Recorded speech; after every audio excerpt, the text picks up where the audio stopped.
ایک ماں کو رکھنا 4 بیٹوں کے لیے مصیبت بنا ہوا ہے. حالات یہ ہیں دنیا کے. اگر آپ نے اپنے بچوں کو دین نہیں سکھایا تو ہمارے اور آپ کے ساتھ بھی یہی ہونے والا ہے.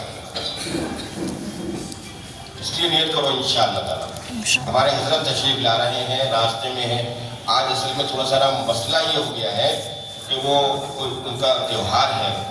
ہمارے ملک کے اندر جو ہمارے برادران وطن ہیں ان کے یہاں کوئی تہوار ہے، جس کی وجہ سے سڑک پر جانا آنا مشکل بنا ہوا ہے. تو حضرت تشریف لے آئیں گے. ہو سکتا ہے ان کو تھوڑا سا وقت لگ جائے، 7 کے 7:30 بج جائے کچھ.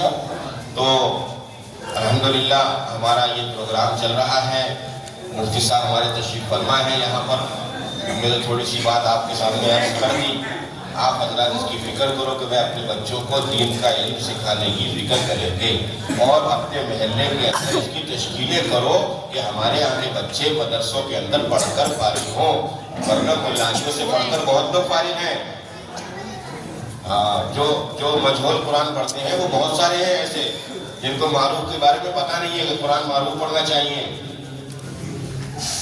اور وہ بیچارے خوش ہیں اپنے اسی ترتیب پر تلاوتیں کر رہے ہیں، اور کہتے ہیں بتایا جاتا ہے کہ اس طرح تلاوت کرنے والا گنہگار ہے، اور غلط قرآن کا پڑھانے والا وہ کبیرہ گناہ پر ہے. اگر قرآن کریم آپ کو صحیح یاد نہیں ہے اور پھر آپ اس کو پڑھا رہے ہیں تو آپ کبیرہ گناہ پر ہیں. اس لیے قرآن کو پڑھنے کی فکر اور قرآن کو پڑھنے کی ترتیب قائم کریے اپنے گھروں کے اندر، اپنے بچوں کی. ہمارے قاری صدیق صاحب رحمۃ اللہ علیہ باندہ والے، ایک واقعہ بس ان کا سن لو پھر مفتی صاحب تھوڑی سی بات کریں گے. قاری صدیق صاحب باندہ والے، اللہ تعالیٰ ان کی مغفرت فرمائے، اللہ تعالیٰ ان کے درجات کو بلند فرمائے. باندہ کے اندر مدرسہ جب بنایا تو بچوں کی تشکیل کرنے جایا کرتے تھے.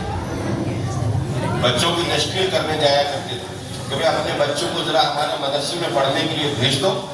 تو باپ ان کے کہتے تھے کہ بھئی اپنے بچے کو ہم تمہارے مدرسے میں کیسے بھیج دیں؟ اپنے بچے کو ہم تمہارے مدرسے میں کیسے بھیج دیں؟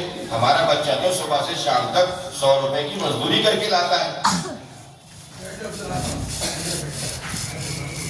یا ہفتے میں 100 روپے ملتے ہیں اس کو، یا مہینے میں 200 روپے ملتے. اس طریقے سے کچھ بتاتے تھے لوگ.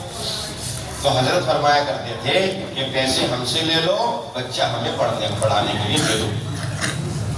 پیسے ہم سے لے لو اور بچہ ہمیں پڑھانے کے لیے دے دو. تو میرے دوست بزرگوں، اپنے پاس سے اپنی جیب سے پیسے لوگوں کو دے کر ان کے بچوں کو لا کر اور وہاں پر قرآن پڑھایا.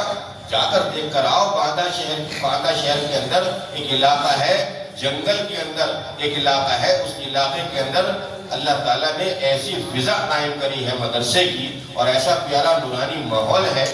3 سے 4 ہزار بچے تک تعلیم حاصل کر رہے ہو. قربانیاں دی ہیں ہمارے بڑوں نے بھائی، محنتیں کری ہیں ہمارے بڑوں نے.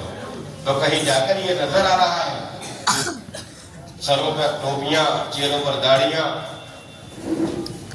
اور سنت کا لباس، یہ ہمیں نظر آ رہا ہے. دین کی محنت کے ذریعے سے یہ سنت کا لباس دنیا کے اندر زندہ ہو گیا. ورنہ میرے دوست بزرگوں، آدمی آج اللہ تعالیٰ کے دین کو ایسا چھوڑے ہوئے ہے کہ وہ بے دینی کو بے دینی سمجھ بھی نہیں رہا. بولے وہ بے دینی، بولے بے دینی ہے یہ. ہم نے پوچھا بھائی یہ ذرا پینٹ شرٹ کب چھوڑو گے پہننا؟ تو کہنے لگے کہ یہ پینٹ شرٹ پہننا بھی گناہ کی بات ہے. وہ تو جب پتہ چلے گا جب آپ اللہ تعالیٰ کے دین کی محنت میں آؤ گے. اگر پینٹ شرٹ پہننا جائز ہوتا تو امام صاحب خود ہی پہنتے. ارے بتاؤ نا، کہیں کہ امام صاحب پینٹ شرٹ پہن کے نماز پڑھا رہے ہیں اور مرنے کے بعد پینٹ شرٹ کیوں نہیں پہناتے بھائی؟ مرنے کے بعد پھر کوئی کرتا اور تہمت پہنانا ہے. کفن آ جائے گا، سفید کرتا آ جائے گا اور تہمت آ جائے گا. پینٹ شرٹ کے اندر دفن کر دو. پینٹ شرٹ زندگی بھر پہنی ہے، اب اس پینٹ شرٹ کے اندر دفن کر کے دکھاؤ. اللہ تعالیٰ ہماری اور تمہاری سب کی حفاظت فرمائے، ہمیں اپنے دین کو سمجھنے کی اللہ توفیق عطا فرمائے۔ پینٹ شرٹ کے اندر دفن عیسائی ہوتے ہیں، پتہ ہے کچھ؟ پینٹ شرٹ کے اندر کوٹ پہنا جاتا ہے، ٹائی پہنا جاتی ہے، جوتے پہنا جاتے ہیں، پھر ان کو دفن کرتے ہیں۔ معلوم کر لینا عیسائیوں سے۔ اللہ تعالیٰ ہم سب کو عمل سے توفیق عطا فرمائے۔ ہمارے مفتی صاحب تشریف لائیں گے، تھوڑی سی بات کریں گے بھائی۔